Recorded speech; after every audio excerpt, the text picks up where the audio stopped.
Kalau kita lihat secara terminologis, kriminologi itu sebenarnya kan terdiri dari dua kata, krimen dan logos.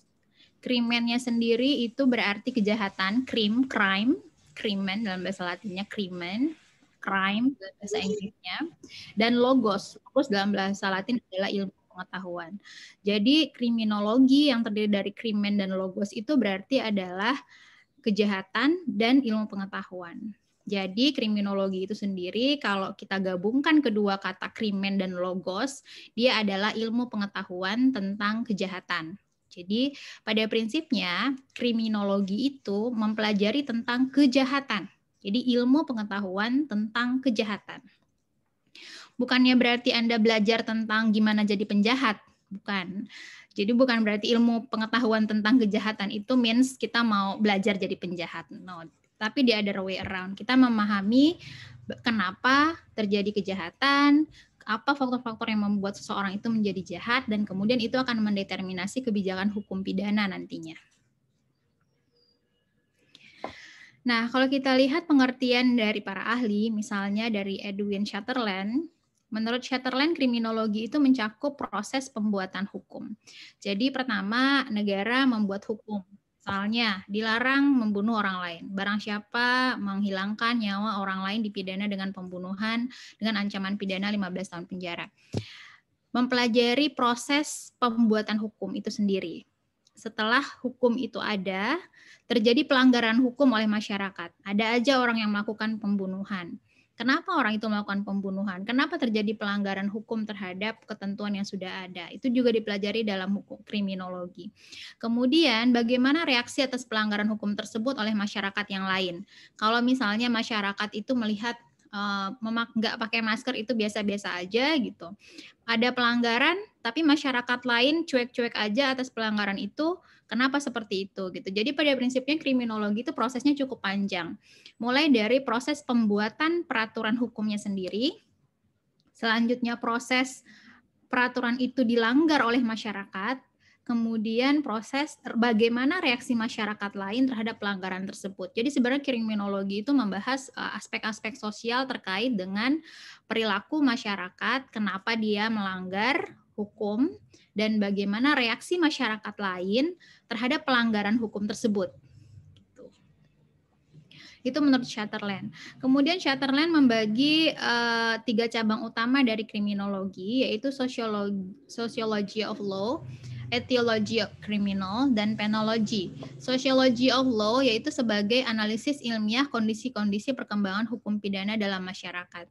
Jadi hukum itu kan juga berkembang, dan bagaimana analisis ilmiah terhadap perkembangan hukum itu yang di dalam masyarakat. Sosiologi itu kan bagaimana perilaku masyarakat terhadap perkembangan hukum itu. Itu yang dianalisis dalam kriminologi, kata Sutherland. Itu kita sebutnya sociology of law. Bagaimana hukum itu diterima oleh masyarakat, diterapkan oleh masyarakat, dan bagaimana perkembangan hukum pidana itu mengikuti perkembangan masyarakat. Selanjutnya adalah etiologi kriminal yang mencoba menganalisis secara ilmiah sebab-sebab kejahatan. Nah, kalau ini bicara tentang etiologi, kenapa sih misalnya orang itu membunuh? Kenapa sih orang itu melanggar peraturan terkait dengan korupsi misalnya? Kenapa orang itu korupsi? Kenapa orang itu pakai narkoba gitu? Jadi itulah yang dibahas dalam etiologi kriminal. Selanjutnya, penologi. Penologi itu terkait dengan penal. Penal itu adalah sanksi atau hukuman. Jadi, penologi itu adalah ilmu pengetahuan tentang perkembangan hukuman. Nanti kan ada juga ada pelajaran penitensier. Nah, itu terkait dengan penologi ini.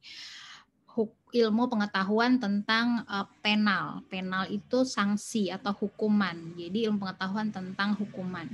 Jadi membicarakan tentang apakah misalnya hukuman mati itu pantas diterima atau tidak. Apakah hukuman mati itu sebenarnya memberikan efek yang diharapkan dalam tujuan hukum atau tidak. Atau misalnya apakah sebenarnya orang itu nggak perlu dipenjara, cukup misalnya dengan diberikan sanksi sosial seperti membersihkan WC misalnya. Apakah itu memberikan efek yang sama? Jadi ilmu tentang perkembangan hukuman yang sesuai dengan kejahatan yang dilakukan, dan hukuman tersebut bisa mencapai tujuan dari hukum itu sendiri.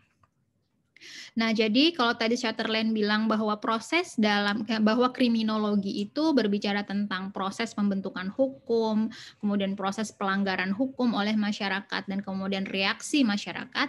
Kemudian dia juga membagi bahwa kriminologi itu tidak hanya berbicara tentang itu, tapi kalau dikelompokkan dia bisa menjadi 3 kelompok, yaitu sociology of law, bagaimana perkembangan hukum pidana di dalam masyarakat. Kemudian etiologi kriminal berbicara tentang kenapa orang itu melakukan kejahatan, dan selanjutnya adalah penologi, perkembangan dari hukuman yang ada di dalam masyarakat.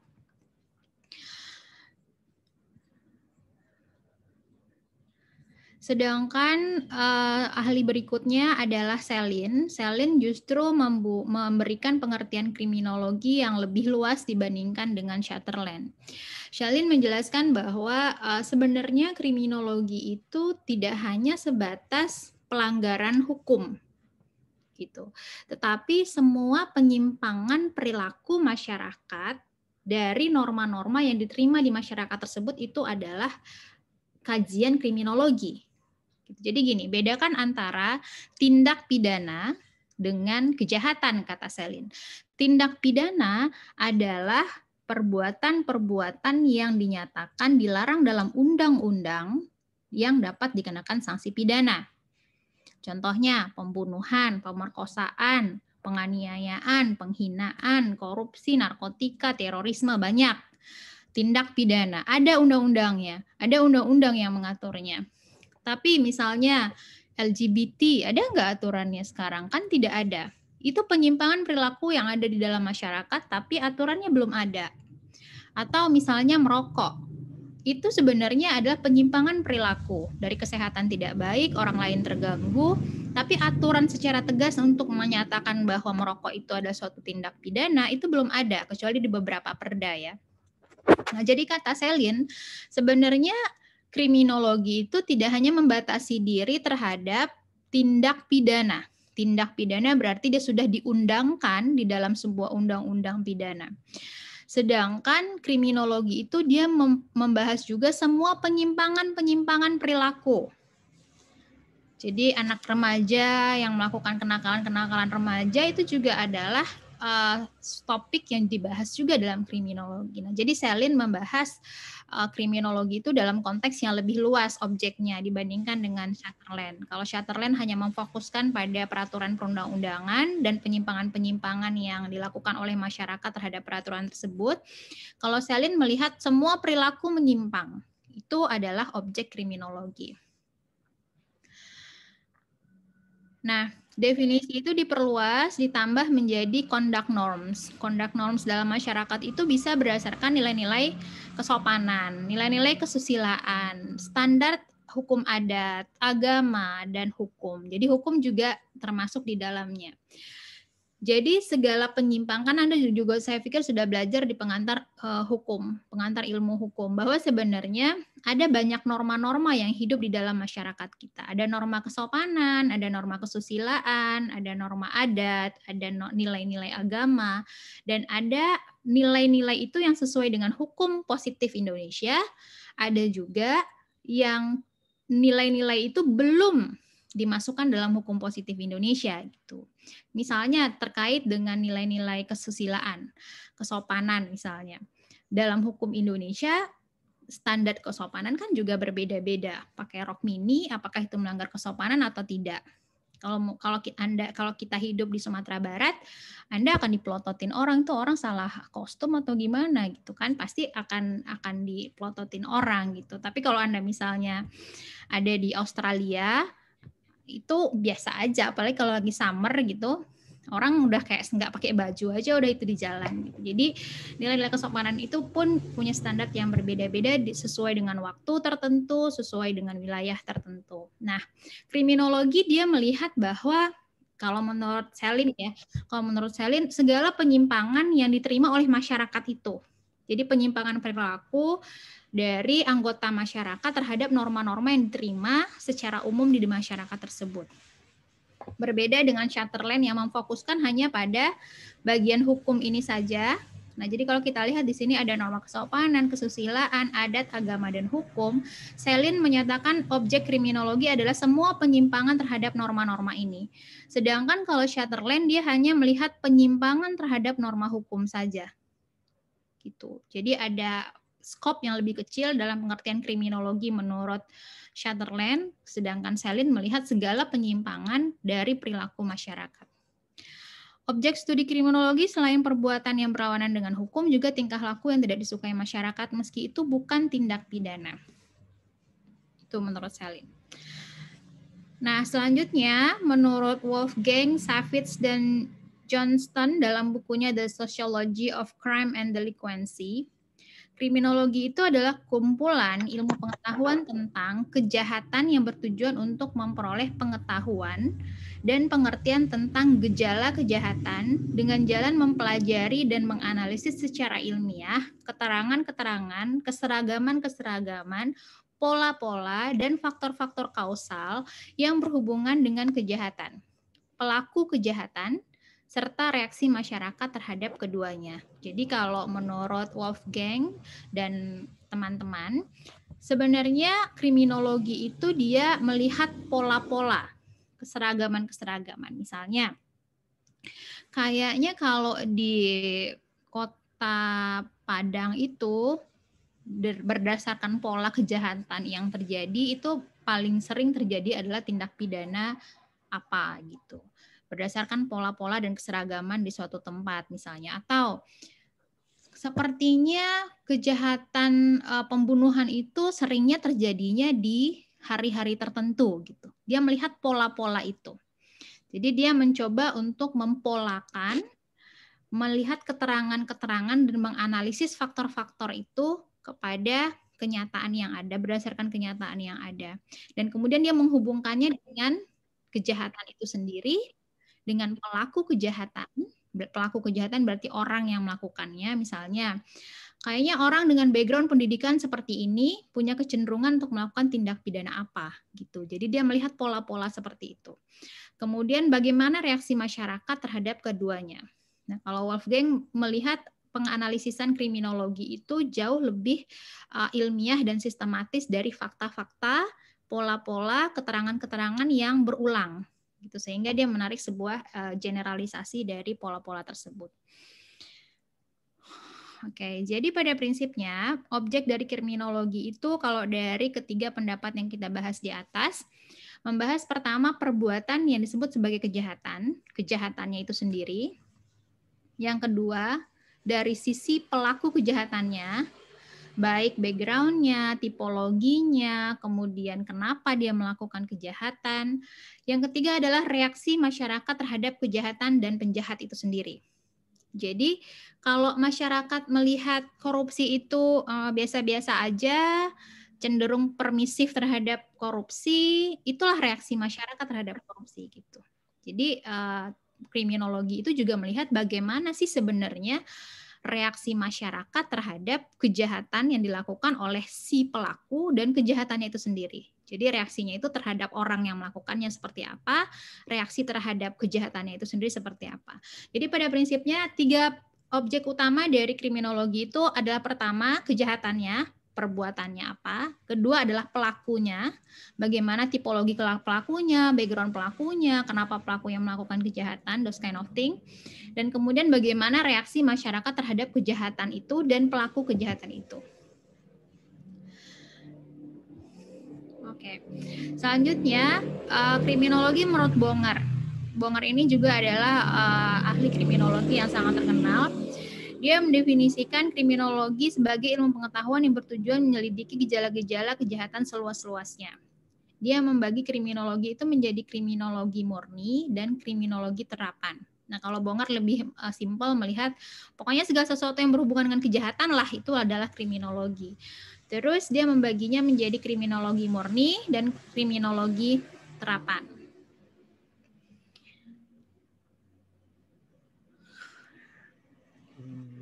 Oke.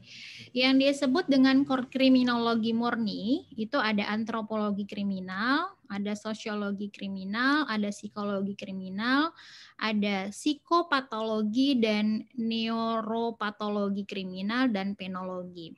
Antropologi kriminal. Anda kalau anak sosial Anda pasti tahu apa itu antropologi. Antropologi kriminal adalah ilmu pengetahuan tentang manusia yang jahat. Apakah ada hubungan antara suku bangsa dengan kejahatan? Kayak misalnya, apakah orang-orang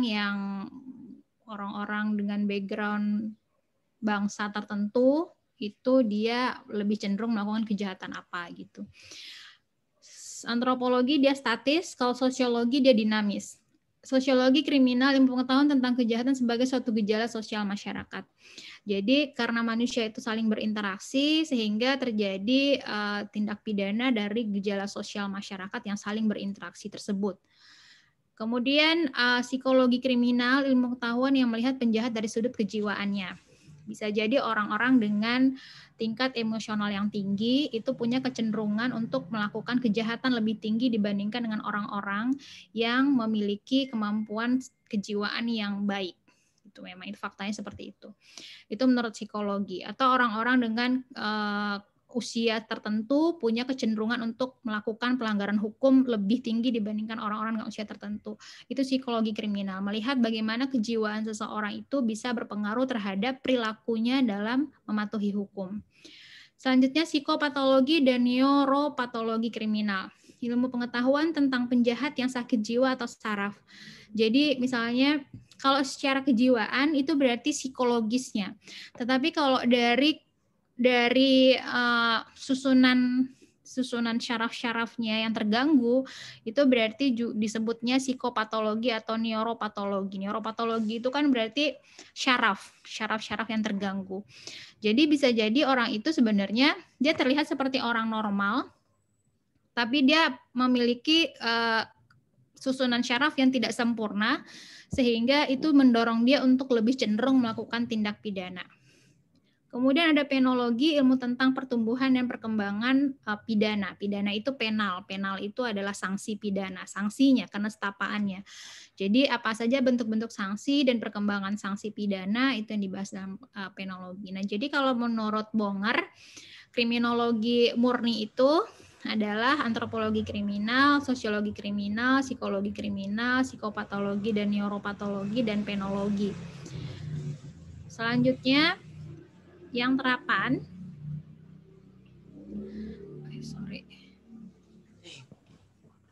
yang terapan itu ada hygiene kriminal, ada politik kriminal, dan kriminalistik. Terapan maksudnya di sini berarti yang tadi yang sudah dipelajari dalam teori murni, kriminologi murni itu bagaimana diterapkannya dalam pelaksanaannya. Hygiene kriminal adalah usaha yang bertujuan untuk mencegah terjadinya kejahatan. Jadi dari fakta bahwa tadi misalnya psikologi kriminal, misalnya orang-orang yang memiliki emosi tidak stabil itu cenderung lebih gampang melakukan tindak pidana. Terus gimana usaha untuk melakukan pencegahannya secara real atau secara nyata? Itu dibahasnya di hygiene kriminal. Kemudian politik kriminal, usaha rasional dalam penanggulangan kejahatan. Nah, kalau kita tahu bahwa orang-orang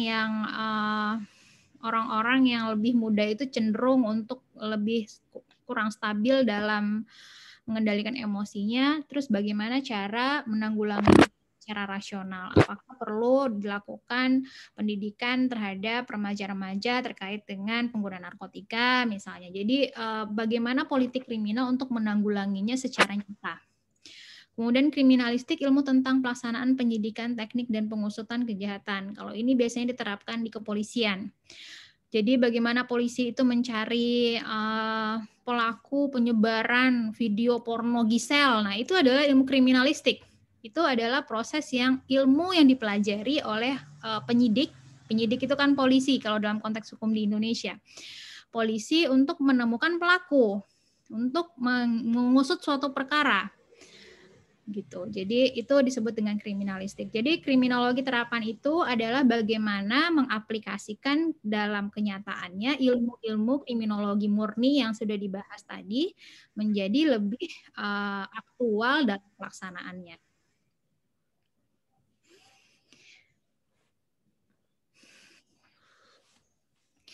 Nah, jadi ruang lingkup kajian kriminologi itu bisa dalam pengertiannya yang sempit, yaitu hanya mempelajari kejahatan. Dalam artinya yang luas, dia mempelajari teknologi dan metode-metode yang berkaitan dengan kejahatan, berkaitan dengan penjahat, dan masalah prevensi kejahatan atau pencegahan kejahatan itu.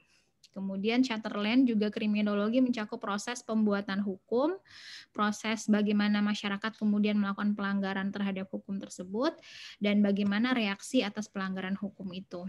Jadi dalam arti sempit, kriminologi itu adalah ilmu yang mempelajari tentang kejahatan saja, sedangkan dalam arti luas, dia juga mencakup bagaimana proses pembuatan hukum, bagaimana proses masyarakat melanggar hukum, bagaimana reaksi masyarakat, bagaimana usaha prevensi terhadap kejahatan itu, dan kenapa orang melakukan kejahatan. Jadi pembahasannya bisa lebih luas. Selanjutnya kejahatan. Kejahatan juga bisa dalam bentuk norma atau aturan-aturan dalam perundang-undangan pidana. Kemudian dia selain menimbulkan kerugian dan bersifat amoral, kejahatan juga merugikan kepentingan-kepentingan politik dan berbahaya terhadap jiwa dan kesehatan.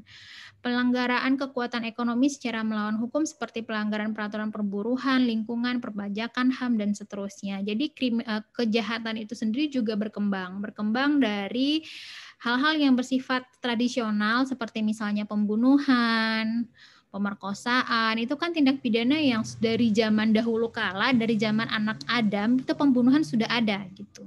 Itu adalah tindak pidana yang bersifat tradisional.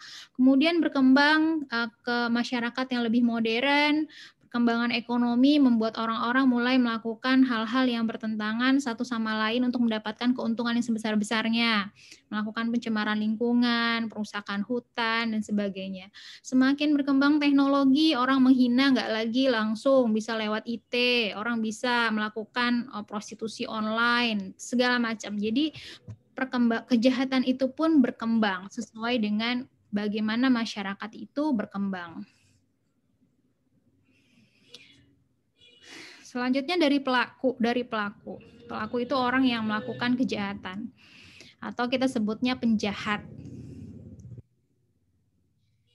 Nah, kalau anak zaman sekarang kan kalau ditinggal pacar itu jahat katanya. Nah, kalau ini ya itu termasuk itu juga. Berarti itu pelaku kejahatan juga sebenarnya. Sepanjang itu menyimpang dari norma-norma yang dianggap seharusnya dilakukan, perilaku yang seharusnya dilakukan, berarti dia adalah pelaku kejahatan atau penjahat. Nah, studinya dilakukan oleh kriminologi positivis dengan tujuan mencari sebab-sebab orang melakukan kejahatan. Jadi, kenapa sih pelaku itu, seorang pelaku kejahatan itu melakukan kejahatan? Bisa jadi karena kalau misalnya dia mencuri gitu, karena faktor ekonomi. Bisa jadi karena dia emang hanya ingin meningkatkan kehidupannya yang materialistis dengan korupsi misalnya. Jadi, kenapa sih seseorang itu melakukan kejahatan? Nah, itu yang dibahas juga. Kemudian secara tradisional, secara psikologis, psikis, dan sosial ekonomi, penjahat dipenjara dan mantan narapidana. Ini dalam artian seperti ini. Pada prinsipnya, secara seseorang yang melakukan kejahatan itu akan mendapatkan sanksi, baik sanksi sosial maupun sanksi pidana kalau itu adalah tindak pidana. Dan ketika seseorang masuk ke dalam penjara misalnya, itu ada stigma yang melekat pada dirinya sebagai mantan narapidana. Mantan narapidana itu akan melekat sepanjang hidupnya. Jadi walaupun dia sudah keluar dari penjara, dia tetap disebut orang sebagai mantan narapidana. Tidak hanya stigma terhadap diri pelaku, hukum pidana itu sebegitu dahsyatnya ya. Stigmanya itu juga berlaku bagi keluarga. Jadi misalnya anak pembunuh itu melekat juga nggak hanya kepada pembunuhnya doang, tapi juga kepada keluarganya. Anak pembunuh itu akan melekat pada diri si anak pelaku tindak pidana. Jadi stigma hukum pidana itu melekat seumur hidup bagi si pelaku dan bagi keluarga pelaku. Jadi stigma hukum pidana itu memang sangat panjang konsekuensinya gitu. Itulah kenapa akhirnya hukum pidana itu haruslah ultimum remedium sifatnya. Dia tidak bisa menjadi sanksi yang harus diutamakan dalam penyelesaian penyimpangan perilaku masyarakat. Harus digunakan sanksi-sanksi hukum lain, administratif, perdata terlebih dahulu sebelum sanksi pidana itu dijatuhkan untuk menyelesaikan penyimpangan masyarakat. Karena memang stigma yang melekat dalam hukum pidana itu sepanjang hidup orang gitu. Ruang lingkup kajian kriminologi berikutnya, bagaimana reaksi masyarakat terhadap kejahatan. Studinya mempelajari pandangan serta tanggapan masyarakat terhadap perbuatan-perbuatan atau gejala yang timbul di masyarakat yang merugikan. Jadi kriminologi itu sebenarnya dia mempelajari orang, mempelajari masyarakat. Dia mengamati, dia mewawancara, kemudian dia mendeterminasi, oh ternyata masyarakat reaksinya terhadap LGBT seperti ini. Oh ternyata masyarakat reaksinya terhadap orang yang dipaksa memakai jilbab di sekolah negeri seperti ini gitu. Jadi itu reaksi masyarakat yang kemudian akan mempengaruhi terhadap pembentukan kebijakan di masa yang akan datang gitu. Jadi reaksi ini mencerminkan pandangan masyarakat secara luas terhadap suatu penyimpangan hukum. Itu kira-kira. Nah, dengan reaksi masyarakat ini, dengan penyimpangan hukum ini pun kemudian aturan hukum akan dievaluasi dan mungkin akan direvisi dan mungkin akan diperbaiki. Gitu. Jadi aturan hukum itu pun kemudian berkembang sesuai dengan hasil analisis dari orang-orang kriminologi.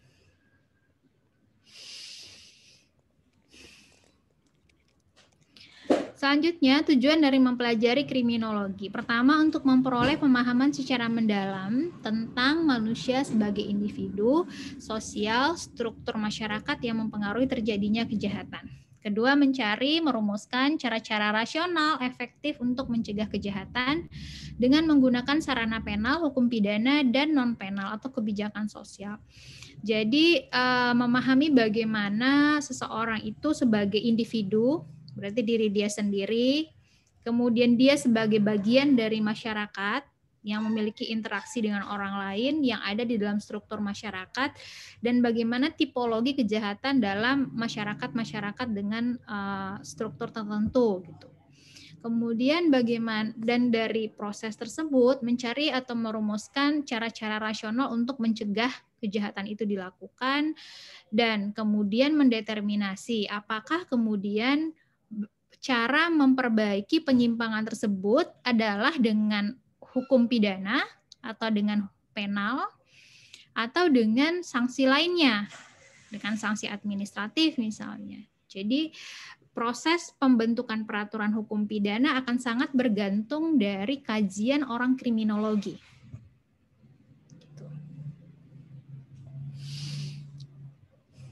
Manfaat mempelajari kriminologi bagi hukum pidana. Bahwa sebenarnya hukum itu sering tertinggal dari perkembangan masyarakat. Masyarakat itu perkembangannya sangat cepat. Sedangkan hukum itu dia sering kali tertinggal. Kita gini aja, contohnya KUHP. KUHP kita itu kan dari zaman Belanda masih itu-itu aja. Belum berubah sampai sekarang. Kenapa? Karena memang usaha untuk melakukan perubahan terhadap KUHP sudah dilakukan dari tahun 80-an. Sudah hampir 40 tahun KUHP itu belum disahkan juga sampai sekarang. Tahun 2019 nyaris hampir disahkan, tapi terus didemo oleh mahasiswa habis-habisan sampai merusak kantor DPRD segala, sampai hancur-hancur itu gedung DPRD karena demo mahasiswa. Karena katanya ngapain sih KUHP ngurusin kamar orang? Ngapain sih KUHP ngurusin ayam orang? Ngapain sih KUHP ngurusin wanita pulang jam 10 malam? Masa masuk penjara katanya. Nanti bapak masuk penjara, ibu masuk penjara, anak masuk penjara semua orang katanya gitu. Tapi saya sih melihatnya ada banyak hal-hal positif yang diatur dalam rancangan KUHP yang kemudian lebih modern dibandingkan KUHP kita yang sekarang. Kalau kita bicara tentang ayam, dari zaman dahulu kala itu ayam juga sudah ada aturannya dalam KUHP kita. Saya juga kalau di Padang tuh ya, zaman saya tinggal di Padang, itu kambing orang, jadi pagar itu rumah pasti harus ditutup. Kalau enggak kambing orang masuk, tanaman dimakan. Kita udah beli bunga mahal-mahal, terus dimakan sama kambing orang, gimana nggak sebel coba, ya kan? Sama lah kayak gitu. Ayam juga kan gitu. Ayam kan suka matok-matokin tanaman orang terus rusak kan. Yang kalau punya ayam ya dijaga, itu kan aturan norma-norma yang kemudian disahkan dalam sebuah peraturan. Tapi kemudian apakah memang sanksi pidana perlu untuk mengaturnya atau enggak gitu. Tapi dalam konteks hukum pidana pun sebenarnya hanya untuk mendeklarasikan bahwa Anda kalau punya ayam tolong dijaga gitu. Intinya kan seperti itu. Kalau tetangga ngomong kan suka nggak enak, tapi kalau dia tahu oh ada aturan sebenarnya nggak boleh loh ayam itu berkeliaran sembarangan, nah dia kan at least dia tahu itu perilaku yang nggak boleh gitu. Terus terkait dengan kenapa urusan kamar orang diurusin. Secara kita adalah masyarakat yang beragama, kita bukan ayam yang boleh melakukan hubungan seksual dengan siapa aja, suka-suka hati kita, maka aturan hukum terkait dengan Anda kalau mau hubungan seksual ya dengan pasangan Anda yang sah gitu. Itu kan sebuah aturan yang sebenarnya sudah mencerminkan norma-norma dalam agama kita gitu. Jadi saya nggak tahu ada siapa yang menunggangi di belakang demonstrasi itu, tapi saya sangat menyayangkan sebenarnya RKUHP kita itu tidak jadi disahkan sih. Karena banyak hal-hal terutama kayak penelitian saya tentang pertanggungjawaban pidana korporasi misalnya. Dalam rancangan KUHP itu sudah diterima. Kalau saat ini kan KUHP kita itu subjeknya hanya manusia. Jadi yang bisa melakukan pembunuhan, yang bisa melakukan tindak pidana yang ada dalam KUHP itu memang adalah natural person. Jadi hanya manusia. Sedangkan dalam RKUHP itu korporasi sudah diterima dalam pertanggungjawaban terhadap tindak pidana yang ada dalam KUHP. Jadi sudah sangat modern sebenarnya. Cuman sayang kita terlalu terlena dengan tradisi, dengan pandangan yang konvensional gitu. Jadi ya gitulah. Mudah-mudahan ke depannya juga teman-teman mahasiswa harus lebih kritis dalam pengertian jangan hanya mendengarkan segelintir pendapat dan Anda tidak membaca dulu sumber aslinya, tapi Anda ikut-ikutan gitu. Itu adalah ikut-ikutan yang nggak beralasan, yang tidak didasari dengan suatu fakta ilmiah yang benar. Kemudian meninjau secara kritis hukum pidana yang berlaku dan merekomendasikan perbaikan. Setelah proses perkembangan masyarakat yang sangat cepat dan hukum itu tertinggal, maka kemudian bagaimana hukum itu berusaha untuk keep up dengan perkembangan masyarakat sehingga direkomendasikan perubahan-perubahan hukum. Membantu negara untuk membuat undang-undang pidana dengan kriminalisasi, dekriminalisasi, dan depenalisasi suatu perbuatan. Dan melalui politik hukum pidana dan politik penegakan hukum, jadi pada prinsipnya gini, jadi kriminologi, orang kriminologi itu, nah kalau di UI, kriminologi itu adanya di Fakultas Ilmu Sosial dan Ilmu Politik. Dia nggak di bawah Fakultas Hukum. Tapi kalau saya pernah juga visiting research ke Utrecht di Belanda, kriminologi itu digabungkan dengan hukum pidana. Jadi itu tergantung kepentingan dari kebijakan universitas masing-masing.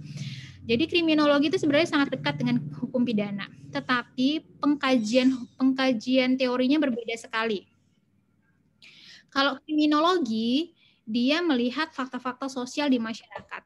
Kalau hukum pidana, dia bicara bagaimana penegakan hukum pidana yang tidak ada aturannya. Nah, orang kriminologi akan merekomendasikan kepada legislator gitu ya, Pak legislator, ini sebenarnya aturan ini nggak sesuai nih dengan keadaan masyarakat kita. Kayaknya perlu didekriminalisasi gitu misalnya terkait dengan aturan terkait dengan narkotika misalnya.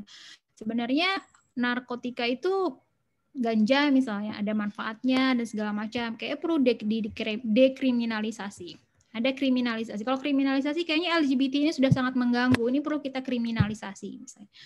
Depenalisasi berarti sanksi pidana dihilangkan. Dia tetap dianggap sebagai penyimpangan tapi tidak dengan sanksi pidana penyelesaiannya. Oke, sekarang kita mau membahas bentuk-bentuk kriminalisasi dan dekriminalisasi dan depenalisasi. Itu nanti Anda diskusiin aja buat tugas minggu depan ya. Saya mau lanjut lagi ke pembahasan berikutnya adalah kriminologi, kemudian ada process of making laws, kemudian process of breaking the laws, dan kemudian reacting towards the breaking of laws. Jadi pertama kriminologi.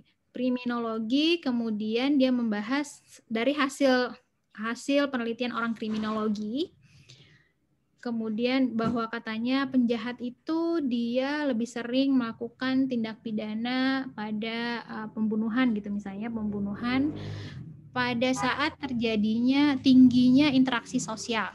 Menurut penelitian di Amerika. Katanya orang banyak melakukan tindak pidana pembunuhan itu adalah ketika interaksi sosial tinggi.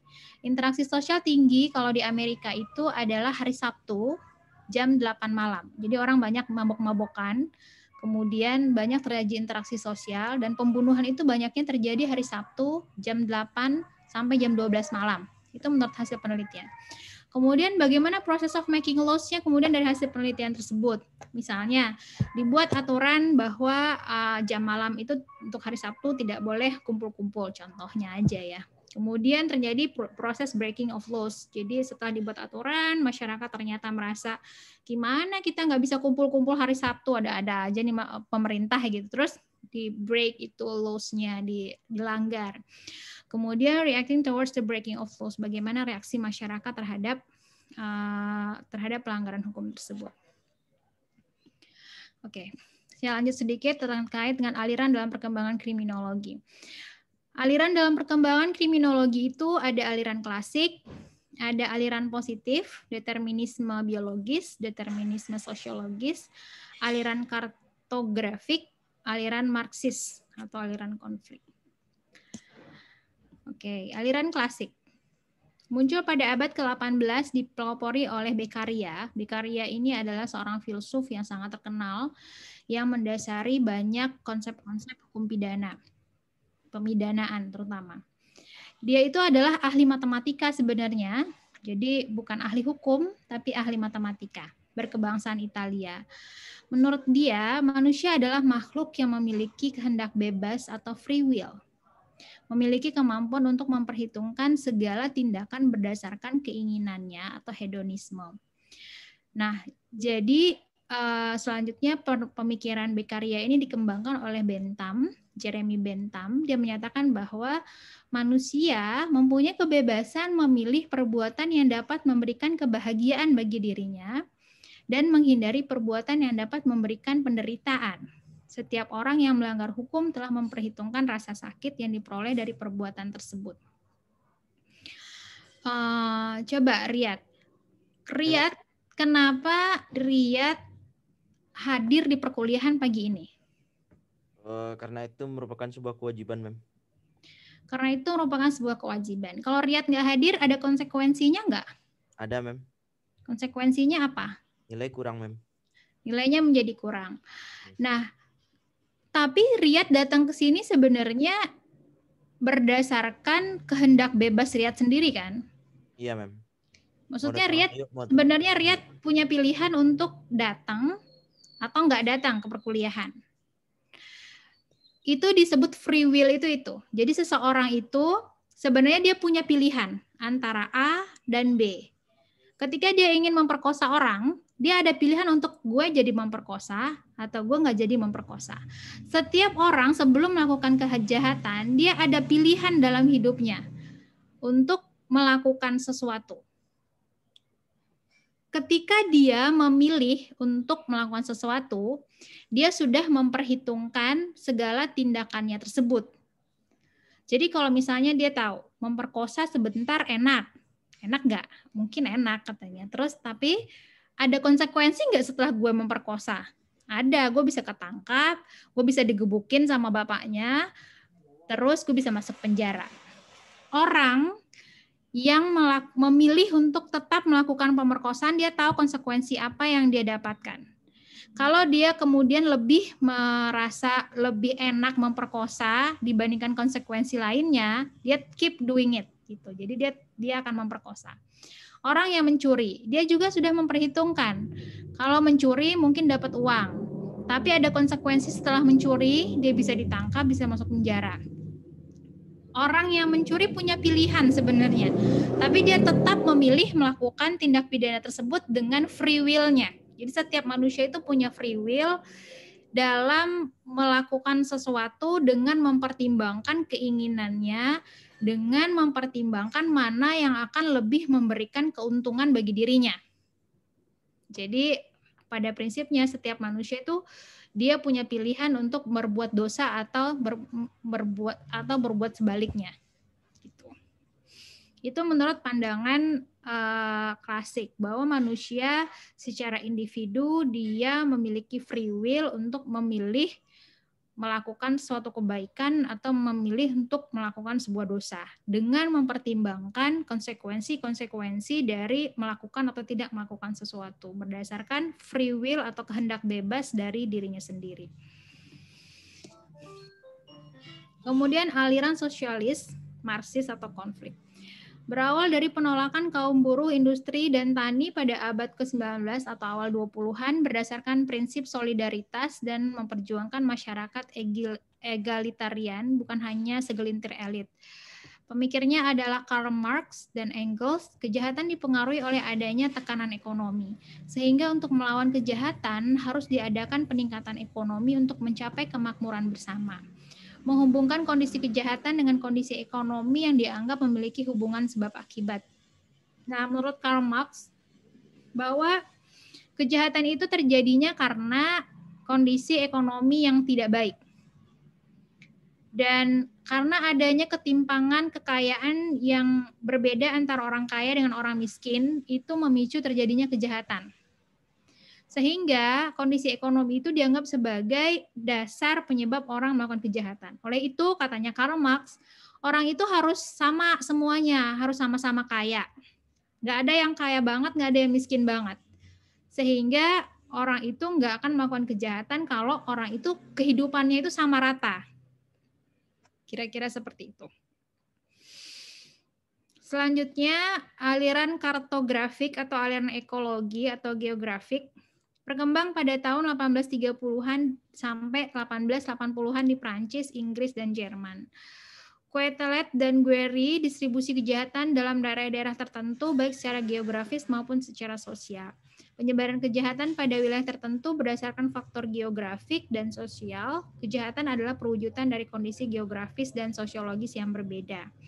Kalau menurut pandangan geografik ini bahwa masyarakat dengan background geografik tertentu memiliki karakteristik kejahatan tertentu. Contohnya orang-orang yang di gunung. Orang-orang yang di gunung itu karakteristik kejahatannya pemerkosaan karena dingin misalnya. Contoh ya, itu saya nggak tahu itu benar atau enggak. Itu hanya contoh. Jadi kata dia karakteristik tertentu dari masyarakat tertentu dengan background alam tertentu itu memiliki kecenderungan untuk melakukan kejahatan tertentu. Aliran positif ada determinisme biologis, ada determinisme kultural. Kalau biologis bilang perilaku manusia itu tergantung pada pengaruh biologis yang ada dalam dirinya. Sedangkan determinisme kultural, perilaku manusia itu dipengaruhi oleh keadaan sosial, budaya, dari lingkungan di mana seseorang itu berada. Biologis itu contohnya gini, orang yang, jadi menurut penelitian ya katanya, orang dengan hidung yang terlalu mancung, orang dengan rahang yang kuat, itu memiliki kecenderungan untuk melakukan tindak pidana. Jadi itu menurut penelitian ya. Jadi secara biologis orang-orang dengan karakteristik seperti itu memiliki kecenderungan menjadi penjahat. Kalau determinisme kultural itu hubungan sosial di masyarakat tertentu biasanya bisa mempengaruhi orang untuk melakukan tindak pidana. Contohnya orang-orang yang tinggal di lingkungan yang kumuh misalnya, karakteristik kejahatannya seperti apa? Orang-orang yang tinggal di lingkungan yang elit misalnya, karakteristik kejahatannya seperti apa. Jadi ada karakteristik kejahatan yang berbeda-beda. Ini merupakan kritikan terhadap aliran klasik bahwa manusia bukan makhluk yang bebas atau berbuat menurut dorongan, keinginan, dan intelijensianya saja. Tetapi makhluk juga dibatasi atau ditentukan oleh perangkat biologinya dan situasi kulturalnya. Jadi kalau aliran klasik yang menekankan kepada free will itu kan berarti seseorang itu memilih untuk melakukan perbuatan baik atau perbuatan menyimpang berdasarkan kepada determinasi dirinya sendiri. Sedangkan kata aliran positivis, orang itu juga bisa loh melakukan kejahatan karena faktor-faktor sosial kayak misalnya pengaruh teman, Pengaruh teman bagi remaja itu sangat besar sehingga dia not necessarily berdasarkan pada free will-nya sendiri untuk memilih melakukan kejahatan berdasarkan konsekuensi yang sudah dia pertimbangkan. Tapi bisa jadi dorongan dari lingkungan di sekitarnya jauh lebih besar daripada free will yang dia miliki pada dirinya. Itu tergantung bagaimana orangnya katanya. Jadi nggak bisa kita menyamaratakan bahwa seseorang itu memiliki free will sebebas-bebasnya untuk menentukan apa yang akan dia lakukan.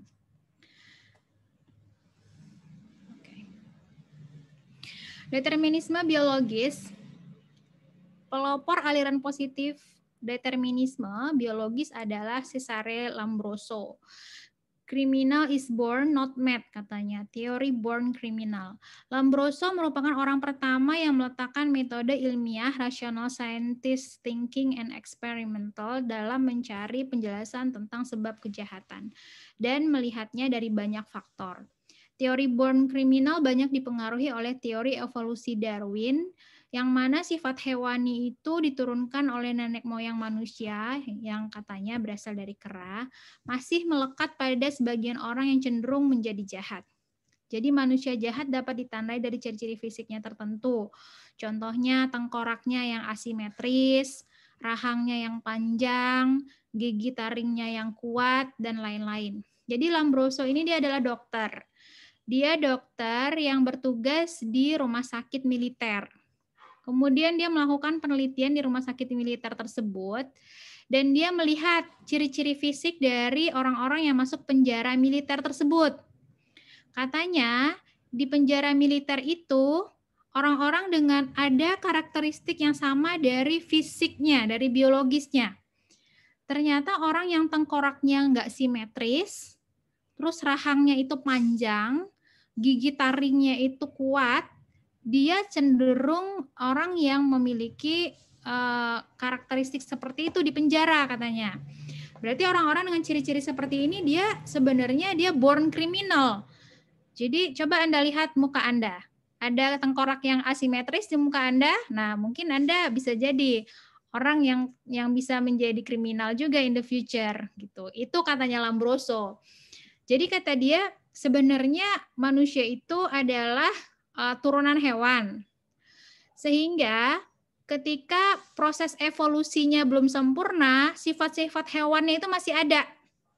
Nah, jadi kalau penjahat-penjahat kata Lombroso, dia belum berevolusi secara sempurna. Jadi Anda yang suka melakukan perbuatan menyimpang, Anda belum berevolusi secara sempurna.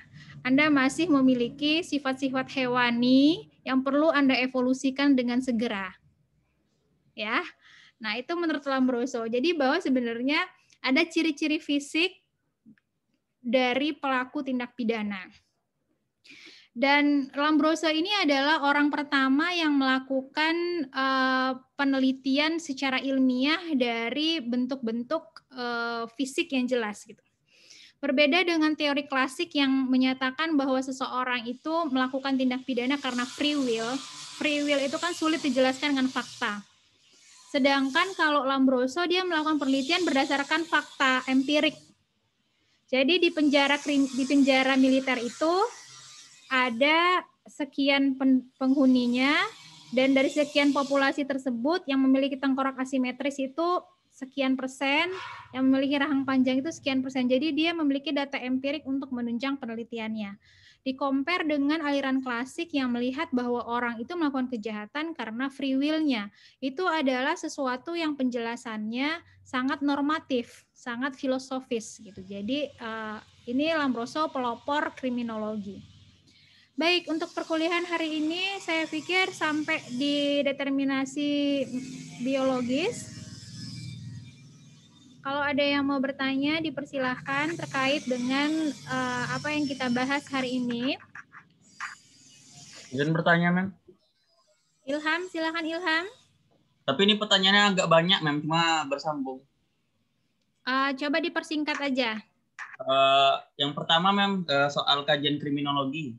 Dari hampir keseluruhan kajian kriminologi yang saya lihat, hampir tidak ada pembahasan kajian kriminologi itu dilihat dari sudut politik, Mem. Padahal sebenarnya kan kalau dari kajian kriminologi seharusnya ada menitik beratkan aspek politik di sana, Mem, karena ada sesuatu bentuk kriminalitas yang dilakukan itu sistematis dan struktural. Terus masalah RUU KUHP saya sedikit ada ketidaksetujuan karena bagi saya, menurut saya RUU KUHP ini ada pasal selundupan, itu saya belum mengetahui pasal berapa, tapi saya tahu poinnya itu mengenai undang-undang tindak pidana korupsi. Itu yang sebelumnya di Undang-Undang tahun 99 itu 5 tahun minimal penjara menjadi 2 tahun dengan denda 10 juta. Terus ultimum remedium itu menurut saya nggak relevan lagi di zaman sekarang, karena kebanyakan tindak pidana kriminologi ini dilakukan karena berbagai macam hal dan harus dihukum secara langsung. Jadi ultimum remedium itu menurut saya bukan istilah atau alat pidana yang mungkin udah sulit kita lakukan di zaman sekarang. Itu sih yang ingin saya tanyakan sekaligus ingin saya tanggapi. Oke, thank you Ilham untuk tanggapannya. Pertama terkait dengan kenapa tidak ada pembahasan politik dalam kriminologi. Karena memang kriminologi nggak ngomongin politik. Kriminologi dia melihat bagaimana masyarakat itu berperilaku yang kemudian dia sebenarnya kalau kita bicara hukum tidak bisa dipisahkan dengan politik, itu betul. Tetapi kenapa kriminologi tidak ngomongin politik? Karena politik itu terjadi setelah proses kriminologi itu dilakukan. Kriminologi dia melihat bagaimana masyarakat berperilaku terhadap sebuah hukum, penyimpangan perilaku dalam masyarakat. Kenapa dia melakukan perbuatan tersebut, kemudian bagaimana reaksi masyarakat lainnya terhadap perilaku tersebut. Sesimpel itu sebenarnya kriminologi. Kemudian hasil dari penelitian kriminologi ini akan dibawa kepada orang politik, which adalah legislator. Legislator yang kemudian mendeterminasi, oh iya benar kayaknya LGBT perlu nih kita buat aturannya. Gitu. Tadi termasuk pembahasan tentang kriminalisasi, depenalisasi, dan dekriminalisasi itu adalah kewenangannya orang politik. Apakah kita akan mengkriminalisasi LGBT? Apakah kita akan mengkriminalisasi orang yang merokok? Itu adalah pembicaraan politik. Tetapi kriminologi memang nggak ngomongin politik karena dia sesuatu beyond kriminologi. Jadi kriminologi dulu bekerja, kemudian baru politik bekerja, setelah politik bekerja menjadi hukum. Hukum jadi nanti proses kriminologi lagi, proses evaluasi terhadap aturan hukum itu, bagaimana masyarakat melakukan pelanggaran terhadap hukum tersebut, bagaimana reaksi masyarakat yang lainnya terhadap hukum tersebut. Gitu. Jadi memang kriminologi tidak ngomongin politik. Tetapi apakah hukum, kalau kita ngomongin hukum berkaitan dengan politik? Yes, karena hukum adalah produk politik. Gitu. Kalau kita ngomongin lagi tindak pidana politik itu lain lagi. Itu adalah sesuatu setelah dia menjadi hukum, kemudian hukum itu dilaksanakan untuk tujuan-tujuan politik tertentu bisa jadi. Itu mungkin secara simpel menjawab pertanyaan penelitian yang pertama. Menjawab tanggapan yang pertama. Yang kedua terkait dengan KUHP, RKUHP. Bahwa memang ada pasal yang mencabut beberapa aturan-aturan yang ada dalam Undang-Undang Pemberantasan Tindak Pidana Korupsi, terutama untuk penurunan sanksi. Itu terjadi karena konsekuensi dari pengkategorisasian sanksi pidana dalam RKUHP. Jadi berbeda dengan ketentuan pidana kita yang ada di Indonesia saat ini, kalau dalam KUHP dia menggunakan sanksi maksimum umum. Jadi kalau teman-teman lihat di KUHP, barang siapa dengan sengaja menghilangkan nyawa orang lain dipidana dengan pembunuhan dengan pidana penjara paling lama 15 tahun. Itu namanya adalah sanksi pidana maksimum umum. Yang dideterminasi adalah maksimumnya. Kalau undang-undang khusus, beberapa undang-undang khusus kayak misalnya korupsi, pemberantasan tindak pidana korupsi, dia menggunakan pidananya itu dibunyikan dengan pidana minimum khusus dan maksimum khusus. Jadi barang siapa setiap orang, kalau dalam undang-undang khusus kan setiap orang yang merugikan keuangan negara dipidana dengan pidana penjara minimal 5 tahun penjara dan maksimal 12 tahun penjara. Ada minimum, ada maksimum, dan atau denda sekian, minimum sekian, maksimum sekian. Itu namanya pidana minimum khusus dan maksimum khusus. Sedangkan RKUHP dia menggunakan pengkategorisasian pidana penjara dan pengkategorisasian pidana denda. Ada pidana penjara kategori A, kategori 1, kategori 2, kategori 3. Denda juga seperti itu, kategori 1, kategori 2, kategori 3. Sehingga konsekuensi dari pengkategorisasian itu mengakibatkan sanksi pidana itu bergantung pada kategori pidananya, yang mana terbawa kepada konsekuensi sanksi bagi pidana korupsi juga. Memang itu adalah salah satu pasal yang menurut saya seharusnya tidak muncul dalam RKUHP. Itu hanya satu pasal itu kalau menurut saya yang bermasalah. Tapi kemudian membatalkan seluruh ketentuan itu. Pun kalau misalnya begini, dalam konteks hukum pidana korupsi, kita masih menganut asas lex specialis derogat legi generali. Sepanjang ada aturan khusus, maka yang dipakai adalah aturan khusus. Yang mana KUHP adalah aturan umum. KUHP sendiri bilang bahwa kalau ada aturan khusus di luar ketentuan umum, maka yang dipakai adalah ketentuan yang khusus. Jadi pada prinsipnya RKUHP itu hanya mendeklarasikan kepada dunia bahwa Indonesia dalam KUHP-nya itu sudah mengkriminalisasi korupsi sebagai tindak pidana yang extraordinary. Nggak semua tindak pidana khusus loh masuk ke dalam RKUHP. Hanya 5 tindak pidana yang dianggap extraordinary. Justru dengan dimasukkannya korupsi dalam RKUHP itu meng-acknowledge bahwa korupsi itu istimewa loh di dalam pandangan pemerintah Indonesia. Hanya korupsi, hanya terorisme, perdagangan orang, hanya tindak pidana yang memang dianggap extraordinary yang masuk dalam RKUHP itu. Jadi seharusnya kalau dari sisi saya ya, dengan dimasukkannya korupsi ke dalam RKUHP justru itu sudah meningkatkan usaha pemerintah untuk melawan korupsi sebenarnya, bukan untuk mengurangi kemampuan pemerintah untuk melawan korupsi.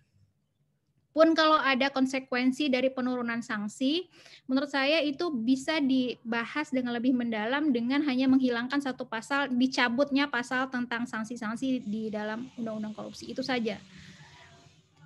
Yang ketiga, terkait dengan apa tadi, Ilham? Ultimum remedium. Oh, ultimum remedium. Ultimum remedium itu tidak relevan lagi untuk zaman ini, kira-kira seperti itu ya? Ya, Mem. Ya. Sebenarnya memang kalau bentuk sanksi pidana di Indonesia itu sudah beragam seperti yang di RKUHP, jadi lagi-lagi saya balik ke nggak bisa move on bahwa sebenarnya rancangan KUHP tidak disahkan itu membawa konsekuensi sangat besar. Dalam rancangan KUHP sebenarnya, jadi kalau kita lihat sanksi pidana di dalam KUHP kita sekarang apa? Kalau kita lihat pasal 10 KUHP, ada pidana pokok, ada pidana tambahan. Pidana pokok itu ada pidana mati, pidana penjara, pidana kurungan, pidana denda, pidana tutupan. Pidana tambahannya ada pencabutan hak-hak tertentu, perampasan barang-barang tertentu, perampasan pengumuman putusan hakim. Hanya itu sanksi pidana. Tapi kalau kita lihat kepada RKUHP punya lebih variatif sanksi pidana. Ada sanksi pidana pengawasan, ada sanksi pidana kerja sosial. Sehingga dengan banyaknya sanksi pidana alternatif yang bisa dijatuhkan oleh hakim kepada pelaku tindak pidana, itu tidak semua orang bisa masuk penjara. Kalau saat ini, coba Anda lihat, sanksi pidana itu semuanya penjara. Penjara kita itu udah penuh dengan orang-orang yang penjara itu kita bayar dengan uang pajak kita, terus dia makan gratis yang biayanya itu sangat tinggi, sampai triliunan kan penjara itu biayanya. Jadi kalau semua orang melakukan pelanggaran masuk penjara, semua orang melakukan pelanggaran masuk penjara, kemampuan negara pun. Kedua tadi, konsekuensi ikutan dari sanksi pidana itu sangat kejam. Tadi saya sudah contohkan kan, orang yang pernah masuk penjara, itu dia akan terstigma sebagai kriminal seumur hidupnya. Walaupun dia hanya sebulan masuk penjara, dia pernah masuk penjara. Jadi sanksi pidana yang ada saat ini belum memungkinkan dia menjadi primum remedium karena memang dia punya stigma yang sangat menyakitkan sebenarnya. Orang masuk penjara sebulan, stigmanya melekat seumur hidupnya. Jadi walaupun jadi kalau misalnya kita bilang sudah tidak relevan sebenarnya sanksi pidana itu semua tidak relevan ultimum remedium itu dalam penerapannya bisa jadi seperti itu. Kenapa? Karena penerapan hukum yang paling jelas penyelesaiannya itu adalah hukum pidana. Ada polisi, ada jaksa, ada hakim. Penyelesaiannya jelas. Kalau administratif kan kurang jelas. Diberikan surat sekali peringatan, 2 kali peringatan, kan nggak ada efeknya gitu. Kalau hukum pidana kan jelas, ada polisi. Polisi bisa menyelesaikan itu, tapi bentuk sanksinya yang belum memungkinkan saat ini. Karena pilihannya sedikit, pidana, penjara, kurungan, denda. Kalau dia nggak bisa didenda gimana? Ya nggak ada pilihan lain lagi, masuk penjara akhirnya kan. Nah jadi untuk saat ini di Indonesia belum memungkinkan karena memang pilihan sanksinya belum variatif. Kalau misalnya kerja sosial itu sudah masuk dalam KUHP, bisa jadi nanti disuruh membersihkan WC, membersihkan musola, itu mungkin sanksi pidana yang bisa jadikan alternatif yang kemudian membuat penegakan hukum itu jadi lebih jelas. Itu Ilham untuk menjawab kondisi Indonesia saat ini untuk ultimum remedium. Makasih, Mem. Tapi ada singkat lagi nih, Mem. Kalau untuk asas pidana tadi, Mem, asas hukum tadi, lex specialis, derogat legi generalis. Terus ada lagi asas hukum itu lex posterior derogat legi priori. Nah, itu tuh mana yang lebih didahulukan, Mem? Dalam hukum pidana secara prinsip yang dua-duanya itu dipakai secara bersamaan. Dia kan berlaku secara umum kan. Dalam pengertian gini, lex spesialis itu dalam hal terjadi pertentangan antara ketentuan umum dengan ketentuan khusus. Kalau posteriori, ketentuan yang lebih baru mengesampingkan ketentuan yang lebih lama. Ketentuan yang lebih baru kalau bertentangan dengan yang lama dan mencabut yang lama, yang baru dipakai. Tapi kalau misalnya pertentangannya antara yang khusus dan yang umum, dipakai yang khusus. Yang baru, kecuali dia menghapuskan yang lama baru nggak berlaku. Kalau undang-undang misalnya, dengan berlakunya undang-undang ini, mencabut undang-undang yang lama terkait dengan ketentuan ini, itu baru dia nggak berlaku. Tapi kalau misalnya perubahan-perubahan saja secara, dia hanya merubah beberapa pasal, yang berlaku ya pasal-pasal yang dihapuskan saja. Jadi dalam pembentukan peraturan perundang-undangan pun, dia akan secara tegas dia menghapuskan ketentuan yang lama, membatalkan ketentuan yang lama dengan ketentuan yang baru. Gitu. Jadi apakah mana yang didahulukan itu tergantung kepada fakta hukumnya, mana yang bertentangan gitu. Mungkin concernnya Ilham adalah berarti kalau KUHP lebih baru seharusnya KUHP yang dipakai. Enggak juga, unless KUHP mencabut ketentuan yang lama itu secara tegas. Gitu. Baik, mungkin kita sudahi dulu pertemuan kita karena akan ada perkuliahan di jam 9.20 buat beberapa teman-teman mungkin. Saya harap apa yang kita lakukan hari ini menjadi amal ibadah bagi kita semua, bermanfaat juga buat kita semua. Saya tutup pertemuan ini dengan mengucapkan hamdalah, alhamdulillahirabbil alamin. Assalamualaikum warahmatullahi wabarakatuh. Waalaikumsalam warahmatullahi wabarakatuh. Thank you, ma'am. Thank you, ma'am. Thank you, ma'am. Oke, see you.